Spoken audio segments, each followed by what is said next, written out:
Bienvenidos a una nueva edición de Escenarios. En este día tocaremos una problemática de mucha trascendencia para nuestra sociedad. Estamos hablando de la violencia de género. Para hablar de este tema tenemos como invitada a la maestra Ángela Rodríguez. Ella es docente e investigadora de la Facultad de Ciencias Económicas de la Universidad de El Salvador, a quien conoceremos a continuación.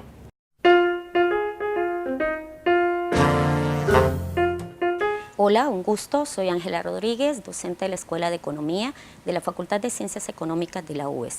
Actualmente me encuentro coordinando la red de investigación en diferenciales de género de la universidad, que se adscribió el año pasado a la Red Iberoamericana de Investigación en Diferenciales de Género, conformada por 44 universidades de América Latina y de Europa, particularmente de la Universidad de Alicante. Soy docente y maestra en formación para la docencia universitaria. Tengo estudios en desarrollo rural, pero también he sido parte de procesos de formación desde hace ya varios años en derechos de las mujeres, género y feminismo.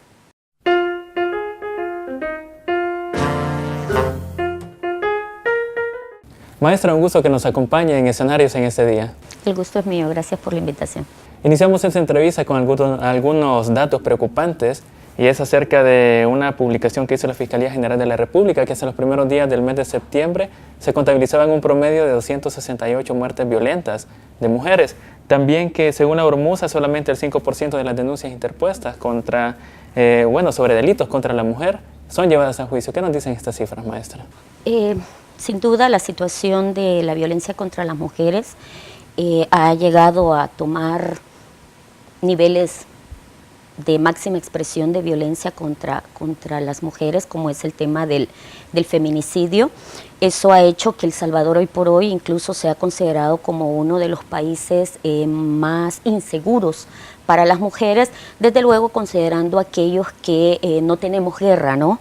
Porque distinto es países como la India, como el mismo Egipto, Estados Unidos, que tienen otro tipo de convivencia, pero en el caso de El Salvador la situación es bastante preocupante porque se ha llegado a evidenciar ya que no hay seguridad. Un promedio de 13 mujeres, 3.5, al menos para el cierre del 2017 de mujeres, es la tasa de homicidio o de feminicidio, y eso nos ubica como un país que estamos llamando la atención en el tema de la seguridad que tenemos en la convivencia, ya sea dentro del hogar o fuera del hogar, porque en efecto las mujeres estamos expuestas a sufrir todos los tipos de violencia, los 7 tipos que concretamente contempla la Ley Especial Integral para una vida libre de violencia, y tal como lo muestra el mismo violentómetro que organizaciones como ISDEMO y otras organizaciones de mujeres han llegado a construir, que esa violencia empieza desde luego mayoritariamente en el hogar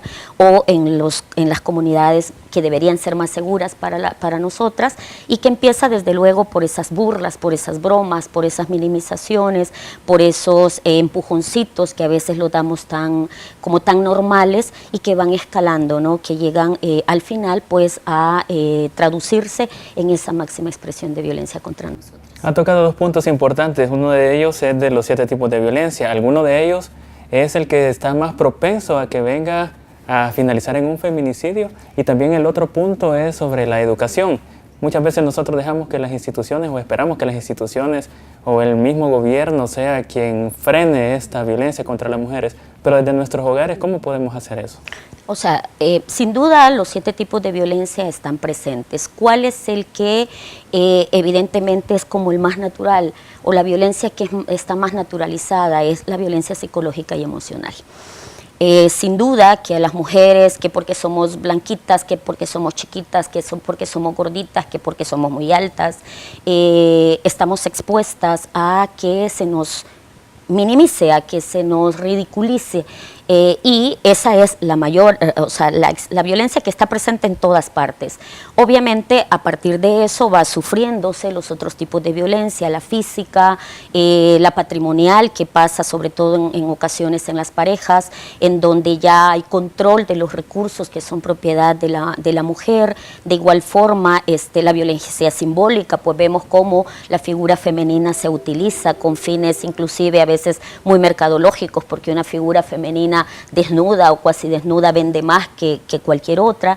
Entonces, estamos metidas en ese rollo de ser violentadas permanentemente, ¿no? Entonces, cuando usted me dice qué se puede hacer o de dónde, yo le decía, hay estadísticas que muestran también que las mujeres, independientemente de la edad que tengamos, independientemente de nuestro estado civil, si somos solteras, si somos casadas, si somos divorciadas, o si tenemos menos de 10 años, 20 años, 30 años, 60 años, las mujeres a lo largo de nuestra vida somos violentadas.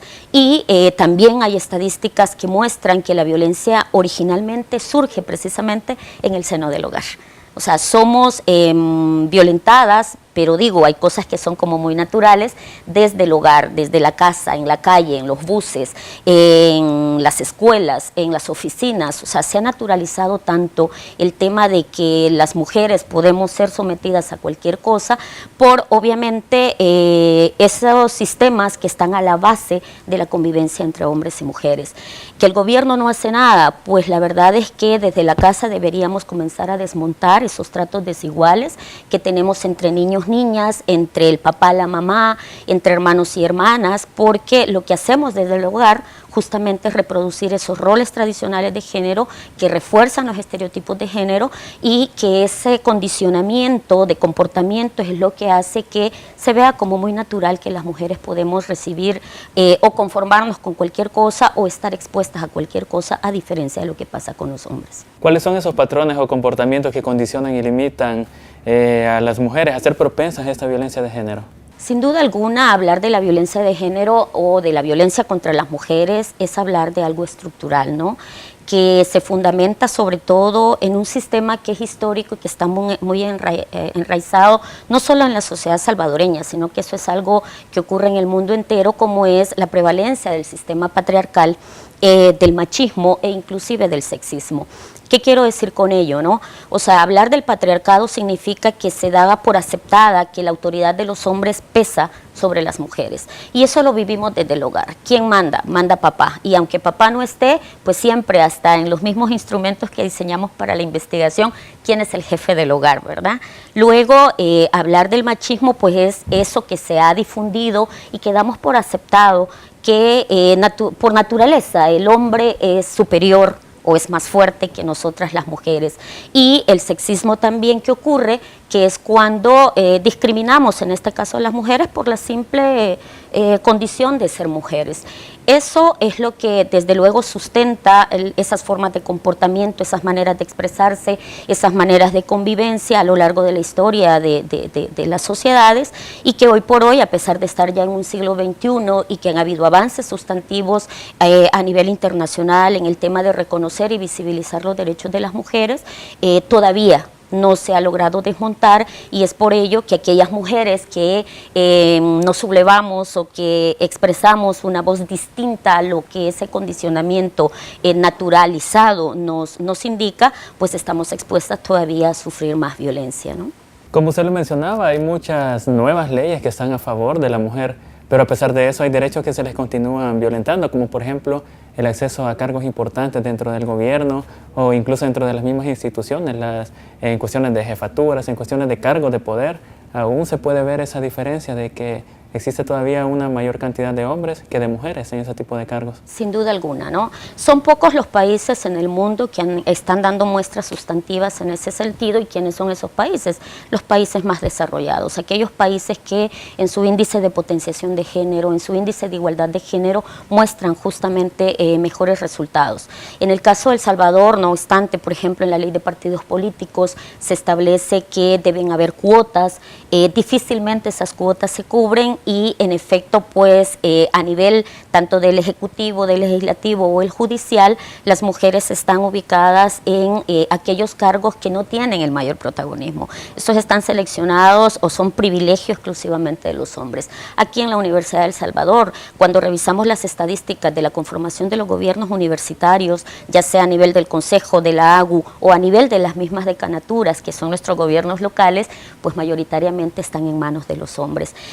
no ha sido posible, de a poco vamos, pero todavía hay una deuda pendiente muy grande en ese sentido, al igual que otros derechos, más allá de los derechos políticos, en el tema de derechos económicos todavía hay una brecha muy fuerte entre el salario de los hombres y el salario de las mujeres, a pesar de que podamos realizar el mismo trabajo, ¿no? Alrededor del 18-20% es la brecha que hay en el país, que también, insisto, es común en otros países, pero que no debe ser justificante el decir que El Salvador o la universidad es igual que los demás. Hay que seguir empujando los esfuerzos, la carreta, por ir desmontando todo eso que nos ha condenado a las mujeres a estar relegadas. Ya vamos a entrar al punto de la Universidad de El Salvador, pero me gustaría antes preguntarle algo.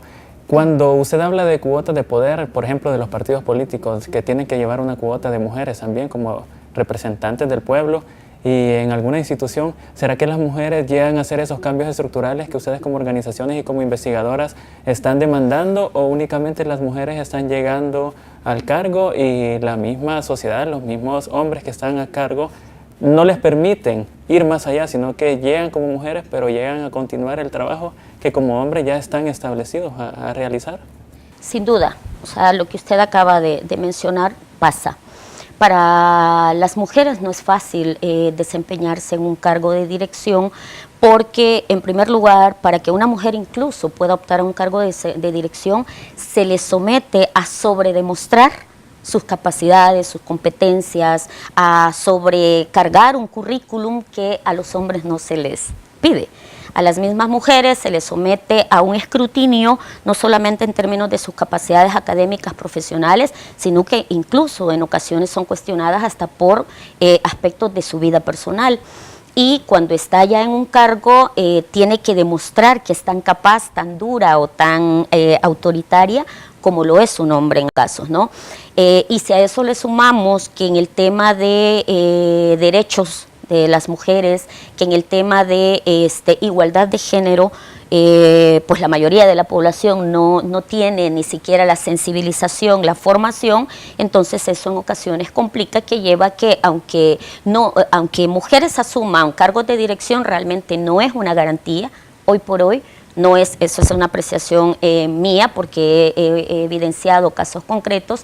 El que esté una mujer en un cargo de toma de decisiones no necesariamente significa que va a defender los derechos de las mujeres, porque digo, está condicionada a replicar o a reproducir esos patrones que nos ha montado y nos ha mandatado históricamente ese patriarcado y ese machismo. Maestra, ahora sí vamos a entrar a la Universidad de El Salvador. Usted ha realizado una encuesta también, una encuesta un trabajo de investigación, mejor dicho, y parte de los descubrimientos, de las conclusiones a las que se ha llegado con ese estudio es de que en la universidad se repiten los mismos 7 patrones de violencia contra las mujeres. Esto a pesar de que hay instituciones o hay oficinas, unidades dentro de la universidad que trabajan contra la violencia hacia las mujeres. ¿Cuáles son los retos que como institución se tienen? Vea, el estudio justamente es una investigación bastante representativa que hemos realizado desde el año pasado. Un equipo de investigadoras de aquí de la universidad pues ha venido a reflejar algo que ya era como esperado, pero que sin embargo nos ha permitido contar con datos duros y objetivos recabados justamente de la comunidad universitaria en todos sus estratos o segmentos que conformamos la comunidad universitaria, es decir, docentes, autoridades, estudiantes, personal del sector administrativo y de servicios, y en efecto la Universidad de El Salvador como una microsociedad, porque eso somos, aquí se reproduce todo lo que pasa a nivel de la sociedad salvadoreña, no está exenta a que se reproduzca la violencia de género, y tal cual la tipología que nos plantea la Ley Especial Integral para una Vida Libre de Violencia, acá se identifican los 7 tipos de violencia, pero mayoritariamente la que aparece también como la máxima expresión de violencia es la violencia psicológica y emocional, en donde pues obviamente aparecen también los hombres en su condición, como dije, de autoridad, de docentes, en jefaturas a nivel del sector estudiantil, los que más la reproducen la violencia, y aparecemos las mujeres como las más violentadas, ¿no? Seguidas de la comunidad LGTBI, que también son un sector poblacional que están expuestos a este tipo de violencia. Al respecto de esos temas, maestra, el pasado 10 de septiembre el maestro Roger Arias brindó un informe de trabajo ante la Comisión de la Mujer e Igualdad de Género de la Asamblea Legislativa. Usted estuvo presente en esa reunión. ¿Cuáles fueron los resultados? Bueno, o sea, la comisión manifestó su preocupación por las noticias que han estado saliendo, sobre todo sobre algunos casos de violencia sexual, en este caso particular, al interior de la universidad, y desde luego por conocer qué se estaba haciendo dentro de la UES. El señor rector efectivamente planteó los esfuerzos que al interior de la universidad se realizan, planteaba y reconocía, y eso sí hay que destacarlo, que la Universidad de El Salvador ha sido quizá la única o a nivel, por ejemplo, de las universidades del SUCA, y la primera que desde la década del 2000 creó una unidad de género. Ciertamente esa unidad en su inicio, el génesis de la unidad de género del Centro de Estudios de Género, no fue el abordaje de los temas de violencia tal cual, eso sí también hay que mencionarlo, porque para aquel entonces ni la misma legislación ni el tema del empoderamiento de las mujeres era tal, pero ya contábamos con un Centro de Estudios de Género para el 2004, para el año 2007, de hecho ya la universidad contaba con una política para la igualdad de género, que ha sido emulada o retomada por universidades, por ejemplo, como San Carlos de Guatemala, y el señor rector hacía ver eso, ¿no? El mismo rector confesaba que efectivamente, a pesar de los esfuerzos que se han realizado al interior, no son suficientes, que tenemos todavía pendiente el homologar toda la legislación universitaria acorde a la legislación nacional, porque la legislación universitaria coarta o limita el accionar del mismo rectorado. O sea, él hacía énfasis porque se le cuestionaba por qué razón, por ejemplo, no ha hecho nada o no le ordena a los decanos o decanas el que haga tal o cual cosa. Y él decía que eso hoy por hoy resulta imposible, cosa que para quienes estamos adentro sabemos que es así, porque el mandato de la rectoría le limita a tener influencia directa o autoridad directa sobre el personal de oficinas centrales, pero no así sobre el personal del resto de las unidades académicas por la autonomía que cada facultad tiene y que recae justamente en la junta directiva y en el vicedecano y el decanato, ¿no? Entonces, él fue muy claro en reconocer justamente la situación en la que se está viviendo El Salvador y en este caso la universidad, tal cual lo reflejaba el estudio, pero el hecho mismo de contar ya con ese estudio, él reconocía que era importante porque nos permite tener una base cuantitativa, así como la apreciación o valoraciones de la comunidad universitaria en términos cualitativos, y que a partir de ahí, sin duda alguna, es urgente la toma de decisiones para lograr ir, por un lado, previniendo la violencia y por el otro lado, obviamente, sancionándola en el caso de aquellas situaciones o casos particulares que se denuncien. Sin duda hay que entrarle al tema de la denuncia, crear una cultura de denuncia. Ahorita mismo se está trabajando ya en la universidad en la creación de un instructivo para la atención de las denuncias. Yo, como parte de siendo referente de género de la Facultad de Economía y perteneciente por tanto a ese comité del Centro de Estudios de Género de las referentes, estamos trabajando en la creación de una ruta para la atención integral de la violencia, donde está participando Fiscalía, Procuraduría para la defensa de los derechos universitarios y el mismo Bienestar Universitario también, porque pretendemos que la U ciertamente sea punta de lanza y de muestras concretas de la atención a la violencia y la prevención de la violencia. Usted, como parte de ese grupo que está realizando ese tipo de investigaciones y está trabajando directamente en el tema de género, ¿cómo evalúa el trabajo que como institución universitaria se está haciendo? Porque hay muchas personas, o muchas mujeres en este caso, que por desconocimiento pueden afirmar de que en la universidad no se está trabajando sobre ese tema. ¿Usted cuál sería el mensaje que le daría a esas personas? Sí, debo reconocer también, porque eso lo reflejó el estudio, que aunque se están haciendo cosas, como usted lo menciona, la comunidad no lo sabe. Y eso creo yo que no es exclusivo de la U. Sabemos que instituciones como ISDEMU, las mismas ONGs, ¿verdad?, están haciendo muchas cosas, pero la misma comunidad o la sociedad salvadoreña la desconocemos, y eso va para ustedes, quienes trabajan en medios, en el hecho de diseñar campañas que realmente sean efectivas, mecanismos de difusión y comunicación que logren llegar a todas partes, porque cuando preguntábamos, por ejemplo, si conocían a las unidades al interior de la universidad que son las responsables de atender denuncias sobre discriminación o sobre violencia de cualquier tipo, pues no. O sea, la mayoría no las conoce.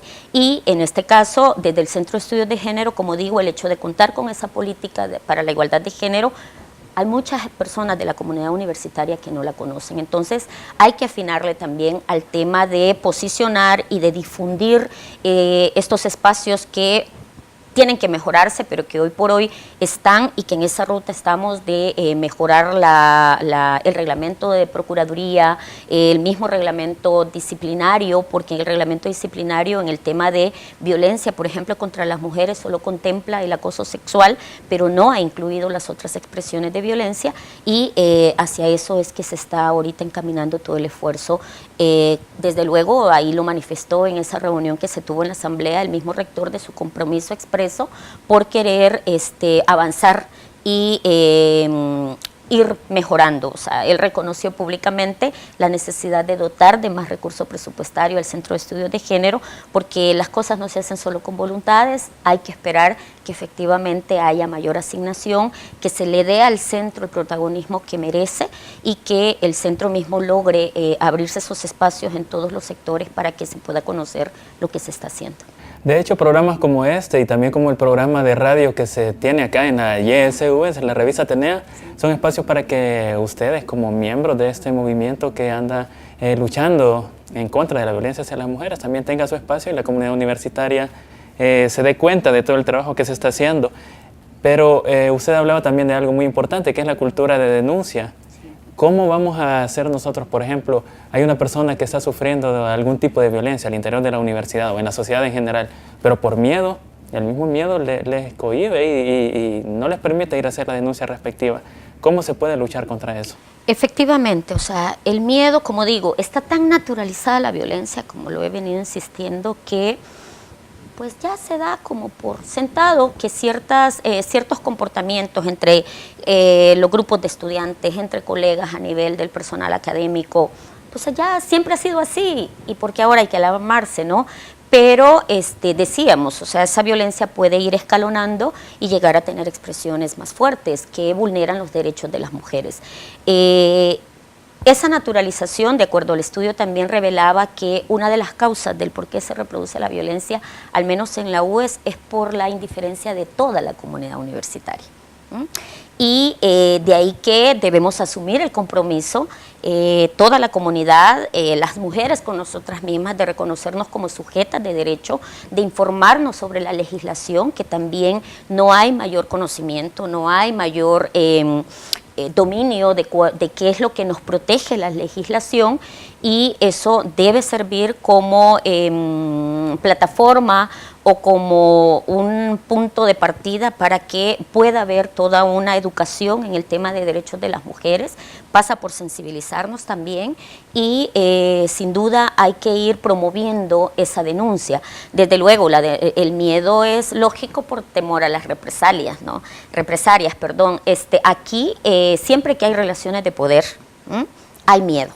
Y al interior de la universidad, como en la casa, como en cualquier parte de la sociedad o en el mundo, existen relaciones de poder, donde quien está en la escala más baja de ese verticalismo tiene miedo de lo que puede hacer la persona que está arriba. O sea, estudiantes que tienen miedo de lo que puede hacer quien desempeña el rol de docente, personal que está en calidad de subalterno de lo que puede hacer su jefe, y es por ello de que urge el crear esos espacios donde se pueda denunciar, uno, sin que se revictimice a la persona que pone la denuncia; dos, que se le garantice también el cumplimiento de justicia, o que haya sanciones que vengan a poner lecciones, ¿verdad?, para que quien pueda querer seguir ejerciendo violencia contra las mujeres, sepa que está expuesto a ser sancionado, y a lo mejor de esa manera también, por un lado, se va conteniendo el que quien violenta quiera seguirlo haciendo, y que por el otro lado, quien sufre la violencia se anime a seguirlo denunciando.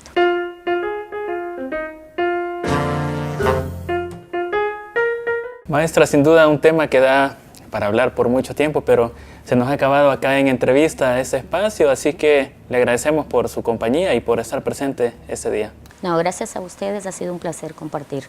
Espero sirva de algo, ¿no?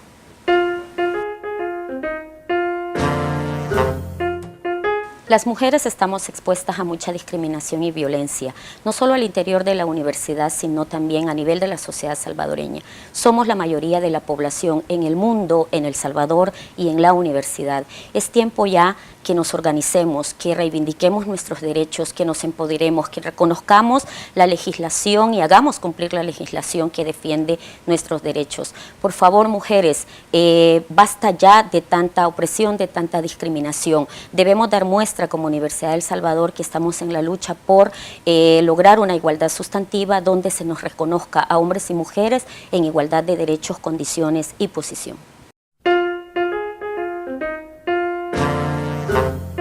La lucha contra la violencia hacia las mujeres es un rol que no le compete únicamente a las autoridades y a las instituciones. Es una lucha que debe de iniciar en nuestras casas con nuestras familias. Soy Carlos Doradea y les agradezco por estar en sintonía de Escenarios. Los invito para que se mantenga pendiente de nuestras redes sociales y de nuestro canal de YouTube TVUS. Hasta la próxima.